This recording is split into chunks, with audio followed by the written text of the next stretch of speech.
let's review the 7 movements of the spine. So the most common, of course, is arching and rounding, otherwise known as extension and flexion, right? So as you move to the front of the sit bones, you can pull the belly forward, lift the chin, and arch the back. And then as you exhale and round the spine, pull your navel in and drop your chin. Tailbone is moving forward. And then you can go back and forth. And I'm exaggerating because I'm on a screen and I want you to be able to see what I'm doing. But you do not need to do that. You can just move in a way that feels good in your body. And you might close your eyes and pay attention to where you have the most movement, where you feel kind of stuck. And is there a way to kind of even it out so that you're not just bobbing your head up and down, moving the low back? You want that uniform extension and flexion as you move, right?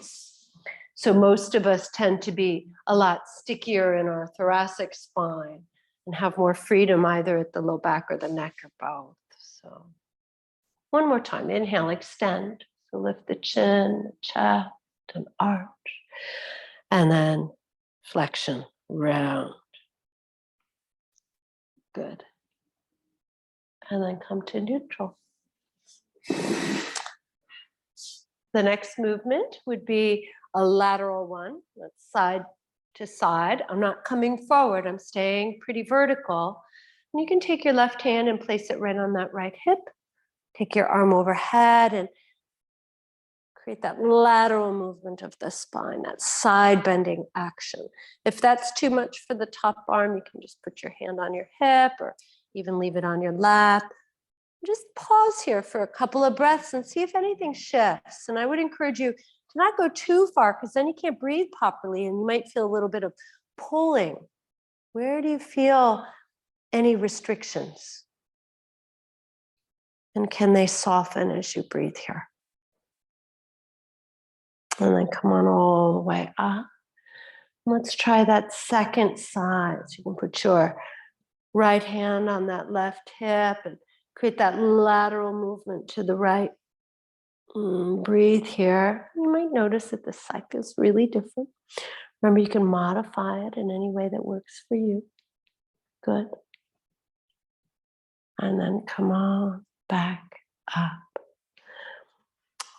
The next is axial extension. So I want you to just put your hand at the top of your head and sit up really, really tall, as if you could plump up all the disc material between each and every vertebra. Good. You can use both hands. I like to too put my thumbs under my armpits and really create that length in the side body. Really important to lengthen the spine before you go into our next movement of the spine, which is a twist. You can put your right hand on the chair behind you, put your left hand on your outer knee, and rotate. Good. And then coming back to center on your exhale. You can go the other way. Good. And then back to center you go. So there you have it, the 7 movements of the spine. Extension, creating an arch in the back. Flexion, which is rounding. Lateral movement, leaning to one side and then the other. Axial extension, which means just pulling the central channel of the spinal column up to its full length.